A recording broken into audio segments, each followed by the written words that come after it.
this is an evolution of the sound of the band that started, I suppose, with Glow, and you guys are continuing now.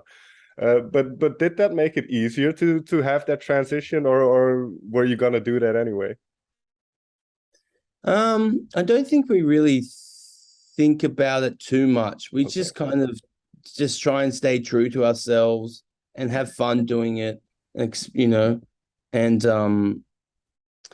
also we're not the kind of band that it's not desirable for us to make this a record that sounds exactly the same. I don't think they sound drastically different. Like, even though this new album has you know, pop and electronic elements in it, I actually still think it is still a lot of guitars on it, and it's just like a modern sounding rock album, you know what I mean? And you know, as opposed to when we first started out, we were more jangly, lo-fi kind of thing, which is cool, and I still love that sound, and there's no like better or worse for me. It's just kind of like where we're at, you know.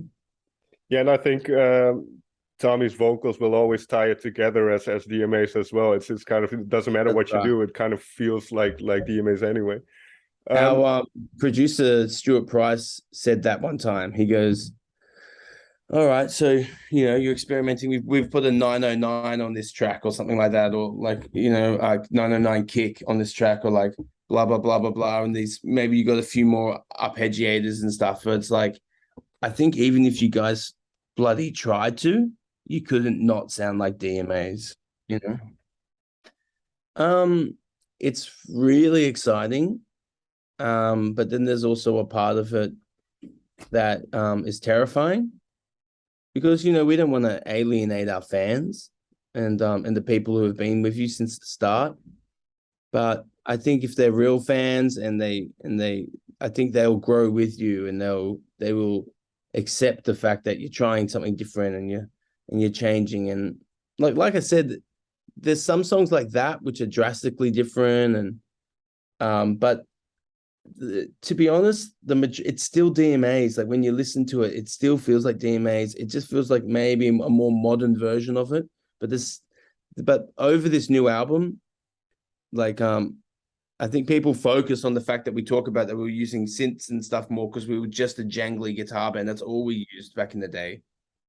But the truth is, it's just still a rock record, and it's a modern rock record, and there's still some beautiful songs. There's still some classic DMA songwriting in there. There's just a few things that we've thrown in there which are a little bit surprising, but you know, I feel like when we released In the Air, people thought that was a bit different, or like, you know, and like when we released, I remember The End and stuff like that, people were like, oh, and then Life is a Game of Changing. People were like, oh, what, you know, but a year later, 2 years later, some people's favorite songs, you know, and that's the best thing. That's the best kind of relationship you can have with your favorite band, is that, you know, you'll like some of my favorite albums was when I would listen to this record, right, again and again and again and again. But I would say there's maybe track 7 or track 8 I would skip because I didn't really like it.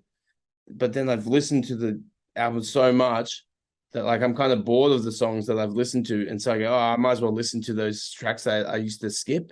And then they become my favorite tracks, you know?